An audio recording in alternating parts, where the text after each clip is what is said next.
الله الحمد لله نحمده ونستعينه ونستغفره ونؤمن به ونتوكل عليه ونعوذ بالله من شرور أنفسنا ومن سيئات أعمالنا من يهده الله فلا مضل له ومن يضلل فلا هادي له ونشهد أن لا إله إلا الله وحده لا شريك له ونشهد أن سيدنا ومولانا محمدا عبده ورسوله أما بعد فأعوذ بالله من الشيطان الرجيم بسم الله الرحمن الرحيم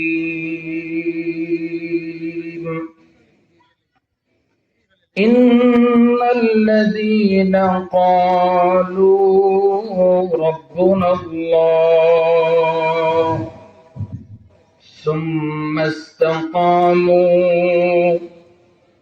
فلا خوف عليهم ولا هم يحزنون صدق الله العظيم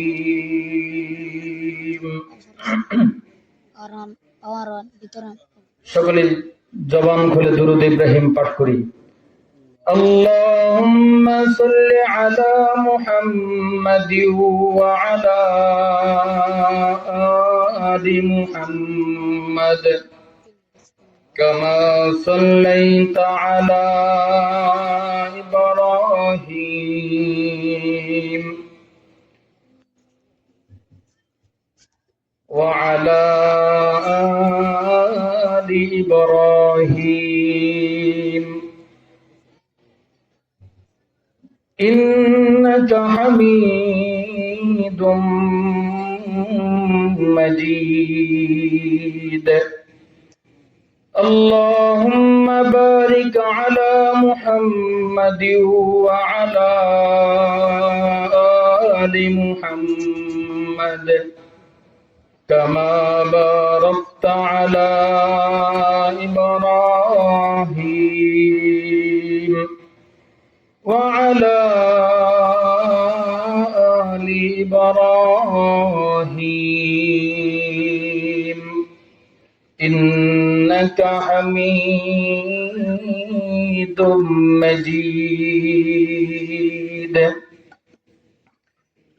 الحمد لله আল্লাহ রব্বুল আলামিনের দরবারে অসংখ্য গণিত শুকরিয়া যে আল্লাহ রব্বুল আলামিন আপনাকে আমাকে আজকের এই ইসলামী সম্মেলনে কোরআনের মাহফিলে হাদিসের মাহফিলে আসার এবং বসার এবং কোরআন হাদিস থেকে কিছু আলোচনা করার ও শোনার মতো তৌফিক আল্লাহ তাআলা আমাদেরকে দান করেছেন। এজন্য আমরা সবাই রব্বে কাবার দরবারে সিজদা অবনত হয়ে আমরা সবাই দিল থেকে শুকরিয়া আদায় করছি আলহামদুলিল্লাহ। আজকে আমাদের অত্যন্ত আনন্দের এবং খুশির ব্যাপার যে আমাদের এলাকার যুব সমাজ এবং এলাকাবাসী সবাই মিলে কবরবাসীদের স্মরণে, কবরবাসীদের রুহের মাগফিরাত কামনায় আজকে তারা ইসলামী সম্মেলনের আয়োজন করেছে। মৃত ব্যক্তিদেরকে তারা স্মরণ করেছে। হাদিসে আল্লাহর নবী বিশ্বনবী মুহাম্মদুর রাসূলুল্লাহ সাল্লাল্লাহু আলাইহি ওয়াসাল্লাম ইরশাদ করেন, ইযা মাতাল ইনসান ইনকাতা আনহু আমালু। মানুষ যখন মৃত্যুবরণ করে তখন মানুষের সমস্ত আমলগুলো বন্ধ হয়ে যায়। আপনি যখন জীবিত থাকেন তখন আপনি চাইলে নামাজ পড়তে পারেন, আপনি চাইলে মানুষকে দান সাদাকা করতে পারেন, চাইলে কোনো ভালো কাজ করতে পারেন, চাইলে সমাজের কোনো উন্নয়নমূলক কোনো একটি কাজ করতে পারেন, চাইলে মানুষের উপকার করতে পারেন। কিন্তু মৃত্যু হওয়ার সাথে সাথে এই সমস্ত কাজগুলো করার আর কোনো সুযোগ থাকে না। ঠিক ওই সময়ে মানুষের যখন সমস্ত আমলগুলো বন্ধ হয়ে যায়, মানুষ যখন কোনো আমল করতে পারে না, ঠিক ওই মুহূর্তে মানুষের তিনটি আমল এমন আছে যে আমলগুলো মানুষ মৃত্যুর পরেও কবরে শুয়ে শুয়ে পেতে থাকে। সুবহানাল্লাহ। তিনটি আমলের মধ্যে একটি হচ্ছে যে ওয়ালাদুন সালিহুন ইয়াদউ লাহু, যে এমন নেককার সন্তান আওলাদ বংশ যারা মৃত ব্যক্তিদের জন্য দোয়া করে, পূর্বপুরুষদের জন্য যারা দোয়া করে, মৃত আত্মীয় স্বজনদের জন্য যারা দোয়া করে, এই সমস্ত দোয়ার আমলগুলো, এই সমস্ত দোয়ার সওয়াবগুলো তারা কবর জগতে, কবরের ভিতরে শুয়ে শুয়ে পেতে থাকে। সুবহানাল্লাহ। সেই দিক থেকে বিবেচনা করে আমাদের এলাকার যুবকরা, আলেম সমাজ, আমার আলামিন মামা সহ নয়ন মামা, আরো অনেকেই আমি দেখেছি, অনেকেই হয়তো চিনি না, তো সবাই মিলে সবার সমন্বয়ে আজকে এই মাহফিলটা হয়েছে। এটা আপনারা খুশি না বেজা? আর একটু আওয়াজ দিয়ে বলেন না, খুশি না বেজা? আপনারা কি চান এই মাহফিলটা প্রত্যেক বছর হোক? প্রত্যেক বছর ইনশাআল্লাহ এই মাহফিলটা হবে। আমরা কোরআন হাদিস থেকে আলোচনা শুনবো। আমাদের এই মাহফিল থেকে যদি একটি মানুষও কোনো একটি কথা আমল করে, কোনো একটা বক্তার কোনো একটা আমল, কোনো একটা কথার উপর যদি একটু আমল করে, তাহলে এই আমলের সওয়াব, এই আমলের একটা পার্সেন্টেজ, একটা অংশ তারা কবর জগতে শুয়ে শুয়ে পেতে থাকবে। এটা আমাদের জন্য আল্লাহ চাইলে এটাকে নাজাতের জরিয়াও বানায় দিতে পারে। তো আমরা চাইবো ইনশাআল্লাহ প্রত্যেক বছর এই মাহফিলটা হবে ইনশাআল্লাহ। আল্লাহ রাব্বুল আলামিন আমাদের সবাইকে তৌফিক দান করেন। প্যারে মুহতারাম হাজিরিন, আমি আপনাদের সামনে কোরআনে কারীমের একটি আয়াতে কারীমা তেলাওয়াত করেছি। আল্লাহ তাআলা বলেন, ইন্নাল্লাযীনা ক্বালু, যে সমস্ত ব্যক্তিরা বলে, নিঃসন্দেহে যারা বলে, রব্বুনাল্লাহ, আমাদের রব কে? আর একটু আওয়াজ দিয়ে বলেন না, কে? আমাদের রব আল্লাহ। যে সমস্ত ব্যক্তিরা বলে আমাদের রব আল্লাহ, লা খাউফুন আলাইহিম, তাদের কোনো ভয় নেই, ওয়ালা হুম ইয়াহজানুন, তারা চিন্তাগ্রস্ত হবে না। যারা স্বীকার করবে আমাদের রব আল্লাহ, তাদের কোনো ভয় আছে? তাদের কোনো টেনশন আছে? চিন্তা আছে? তাদের কোনো টেনশন নাই, তাদের কোনো চিন্তা নাই। দুনিয়াতে আমাদের অনেক শত্রু আছে, অনেক বন্ধু আছে, কিন্তু যারা হাকিকি অর্থে, যারা বাস্তবিক পক্ষে আল্লাহ তাআলার গোলাম হয়ে যায়, যে সমস্ত মানুষগুলো আল্লাহ তাআলার কাছে নিজেকে সুপর্দ করে দেয়, নিজেকে অর্পণ করে দেয়, যারা স্বীকার করে নেয় আমাদের রব আল্লাহ, তাদের কোনো ভয় নাই, তাদের কোনো টেনশন নাই, তাদের কোনো চিন্তা নাই। কিন্তু আমরা তো নামদারি মুসলমান, আমাদের নামের আগে মুহাম্মদ শব্দটি যুক্ত করা হয়। আমাদের পূর্বপুরুষ, আমাদের আত্মীয় স্বজন সবাই তো মুসলমান ঠিক, কিন্তু আমাদের কাজে, আমাদের কর্মে আমরা যে মুসলমান তা অনেক সময় প্রকাশ পায় না। এমন কিছু কাজ আমরা করে ফেলি, এমন কিছু কর্ম আমাদের দ্বারা হয়ে যায়, যে সমস্ত কাজগুলো বিধর্মী, ইহুদি, খ্রিস্টান, হিন্দুত্ববাদ, নাস্তিক, মুরতাদ তাদের কার্যকলাপের সাথে সাথে আমাদের কর্মগুলো মিলে যায়। হয় কি হয় না? আমাদের সমাজে বিবাহ শাদীর অনুষ্ঠান হয়, কিন্তু ম্যাক্সিমাম বিবাহ শাদীতে দেখা যায় হিন্দুদের সংস্কৃতি, হিন্দুদের কার্যকলাপ, হিন্দুদের দেওয়া নিয়ম, হিন্দুদের দেওয়া পদ্ধতি আমরা অবলম্বন করি। হাদিস শরীফে আল্লাহর নবী বিশ্বনবী মুহাম্মদুর রাসূলুল্লাহ সাল্লাল্লাহু আলাইহি ওয়াসাল্লাম বলেন, মান তাশাব্বাহা বিকওমিন ফাহুয়া মিনহুম, যেই ব্যক্তি যাদের সাদৃশ্য অবলম্বন করবে, যেই ব্যক্তি যাদের মতো হয়ে যাবে, যেই ব্যক্তি যাদের দেওয়া পদ্ধতি অবলম্বন করবে, ওই ব্যক্তি যেন ওই দলের অন্তর্ভুক্ত হয়ে গেল। কেউ যদি হিন্দুদের দেওয়া নিয়ম নীতি অনুসরণ করে, তাহলে কেমন যেন সে হিন্দু হয়ে গেল, কেমন যেন তাকে তার কাজে তার আমলের ভিতরে কেমন জানি মুসলমানিত্ব প্রকাশ পায় না। কেউ যদি বিধর্মীদের স্টাইলে চুল কাটে, তাহলে ওর চুল থেকে যেন কেমন যেন মুহাম্মদ আরবির স্টাইল যেন পছন্দ হয় নাই, ওর চুল থেকে কেমন যেন মুসলমানিত্ব প্রকাশ পায় না, ওর আমল থেকে কেমন যেন মুহাম্মদের কোন পরিচয় পাওয়া যায় না, ওর আমল থেকে, ওর ওই চুল কাটা থেকে কেমন যেন একটা ইহুদি মেসি আর নেইমারদের একটা সাদৃশ্যতা পাওয়া যায়।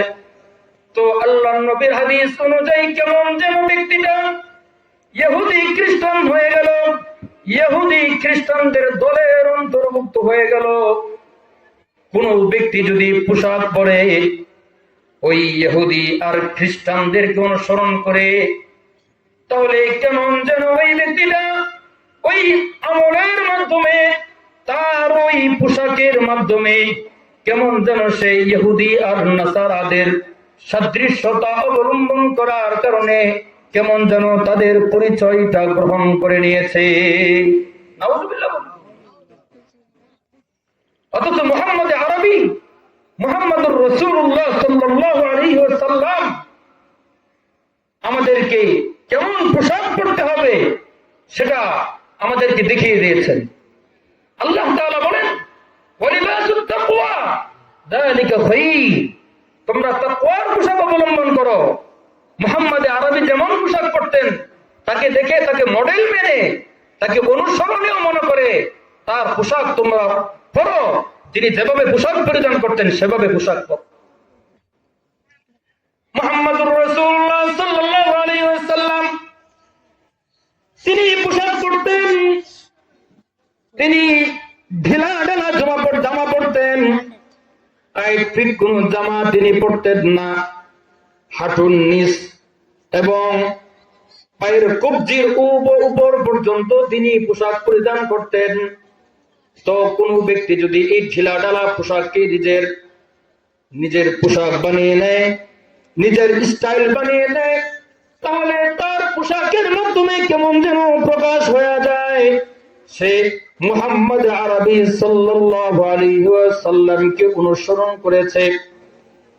আর আল্লাহ তাআলা বলেন, ওয়াতিউল্লাহ ওয়া আতিউর রাসূল, তোমরা আল্লাহ তাআলার অনুসরণ করো, তোমরা নবীগণের অনুসরণ করো।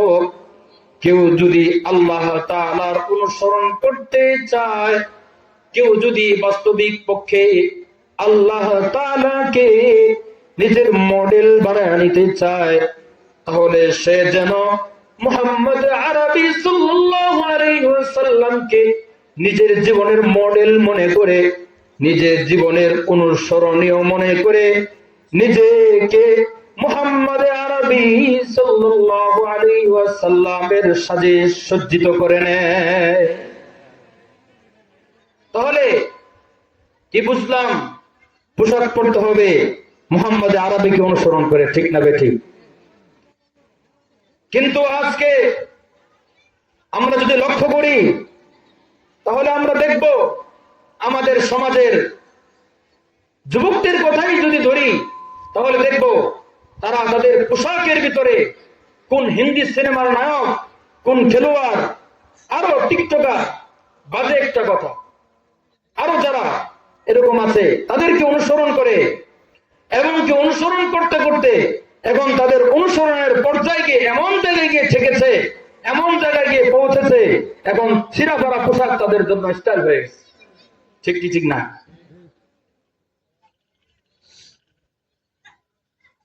মুহাম্মদ আরবি সাল্লাল্লাহু আলাইহি ওয়াসাল্লাম 1400 বছর পূর্বে এই ধরার বুকে আগমন করে, এই পৃথিবীতে তিনি আগমন করে মানুষের জন্য তিনি মডেল হয়ে গেছেন, মানুষের জন্য তিনি অনুসরণীয় হয়ে গেছেন।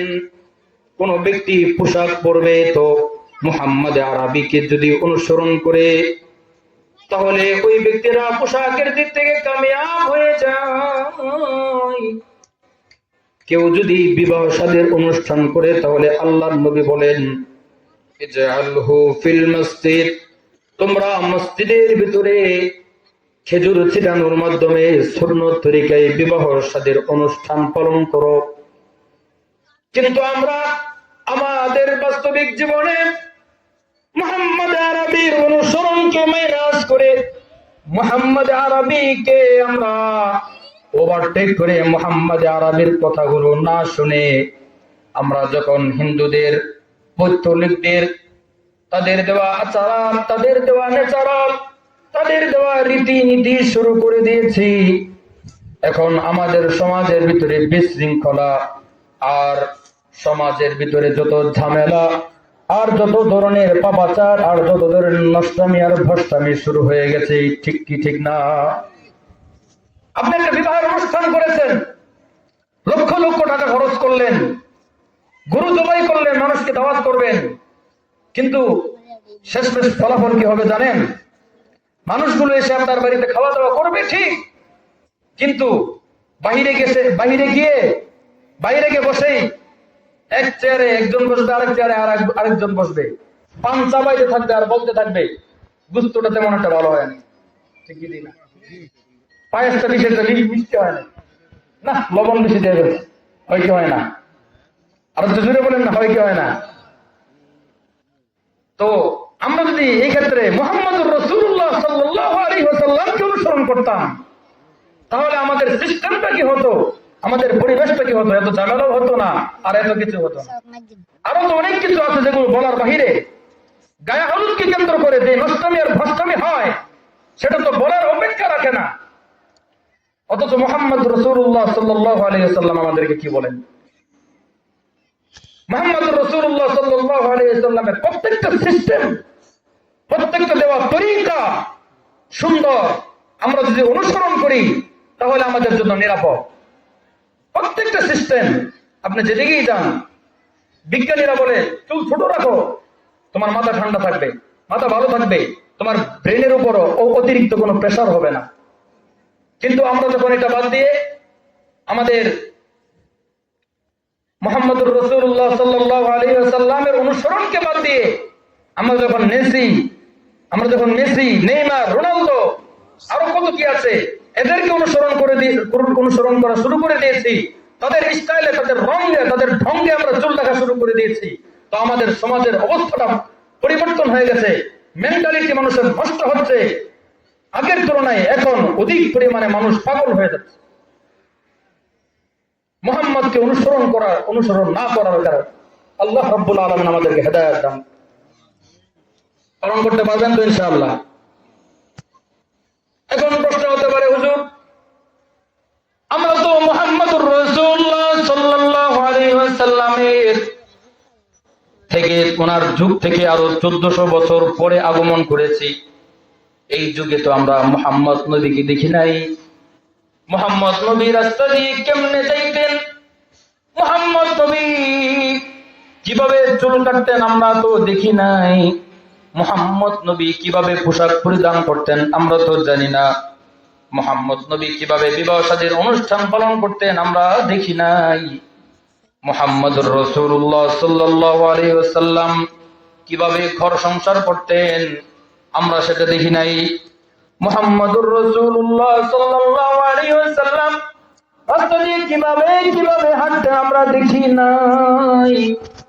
মুহাম্মাদুর রাসূলুল্লাহ সাল্লাল্লাহু আলাইহি ওয়াসাল্লাম কোন কাজটা কিভাবে করতেন আমরা তো জানি না। এখন আমাদের অবস্থা কি হবে?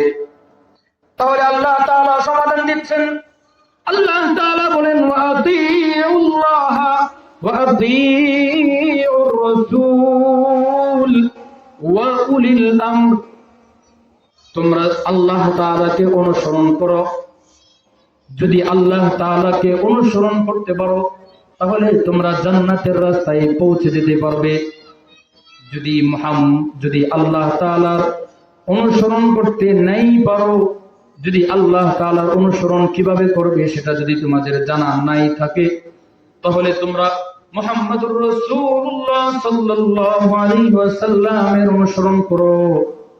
আর যদি মুহাম্মাদুর রাসূলুল্লাহ সাল্লাল্লাহু আলাইহি ওয়াসাল্লামকে না পাও, তাহলে উলিল আমর, যারা জ্ঞানের অধিকারী, যাদের ভিতরে ইলম আছে, যাদের ভিতরে কোরআন হাদিসের জ্ঞান আছে, যারা আলেম, তাদেরকে অনুসরণ করো।